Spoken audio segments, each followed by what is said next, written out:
What's up, internet? My name is Kyle, back with another episode about cameras, tech, and all that good stuff. Today is a lens comparison video, the Sony 18-105G lens and the Sony 18-135 zoom lens.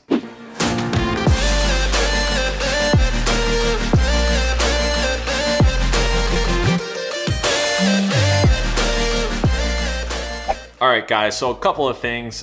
First, I am filming on an A6400, and this 18-135 and the camera and another lens were sent to me by Sony. I never thought the mothership would recognize me, but they liked my videos and they sent me some stuff to review for you guys. So I asked for this lens because I wanted to compare it to its like similar kind of cousin, the 18-105G. A lot of people love this lens, myself included. It is basically a kit replacement. However, this is a lot newer and very similar to this guy, so let's kind of see how they compare to each other. Hey guys, so real quick before we get into the lens comparison, I just wanted to say this video is sponsored by Skillshare.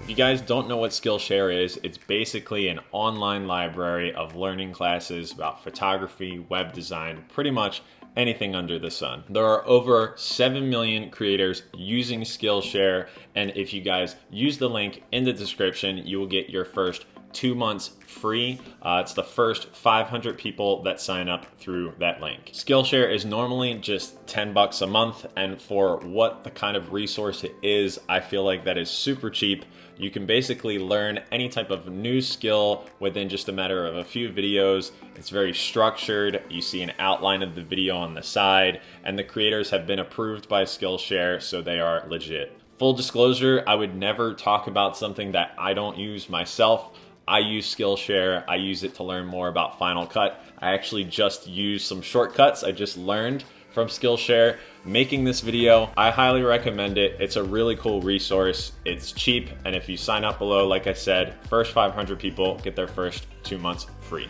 Okay, now back to the video. So I have talking points and everything about these lenses, but I figured I would just get straight into it and show you guys comparison photos from each lens. I will label them so you guys know which lens took what picture, and any settings if I feel like I need to share that. So yeah, here we go with sample photos from both lenses.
Okay, so those are the sample photos.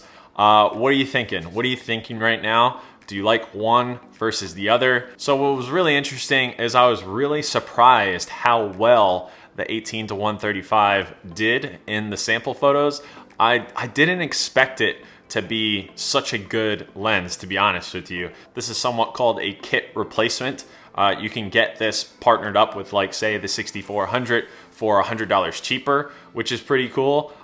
So I didn't really think it would stack up to a lens that, you know, is a G level Sony lens, and we'll talk more about that in a minute. So the first thing I want to talk about is kind of their physical differences. So the 18-135 has somewhat of a newer finish, closer to what the 6300 or 6400 have on their bodies. The 18-105 has a different finish, more closely resembling the A6000. Now, when you compare them side by side, you can see that the 18-105 is a lot taller. It's not that much like wider. The 18-105 is heavier, not by like a large margin, but it is something to take into account.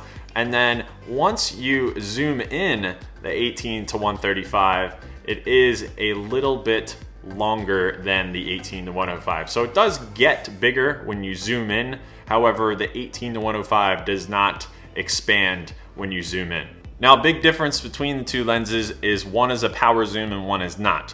What I mean by that is this toggle switch right here on the 18-105. The T is for tight and the W is for wide. And when you use this, it smoothly zooms in, so you're not getting any jerking motion when you're normally on a normal lens when you're zooming in or out.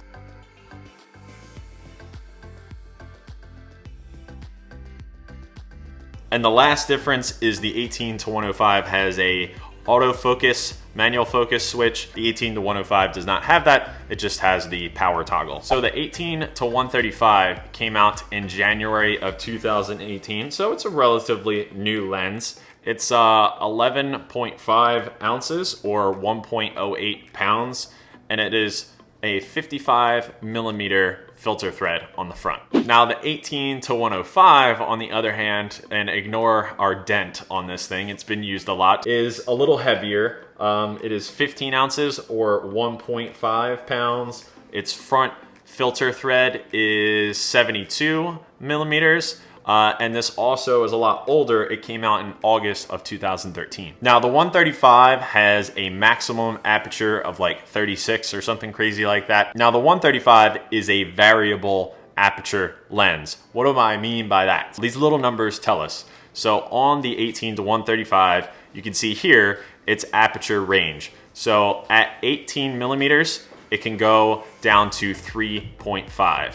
When you are at a higher focal length, the lowest it can go is 5.6. If you guys don't know what that means with the F number or aperture, you can watch my bokeh basics video up here. I will talk to you guys all about that. Now on the other hand, the 105, like I said, is a constant aperture lens. So if you look at it on the side, between 18-105, any focal length, you can go down to F4. Now what that means is that this lens has pretty much better low light capabilities.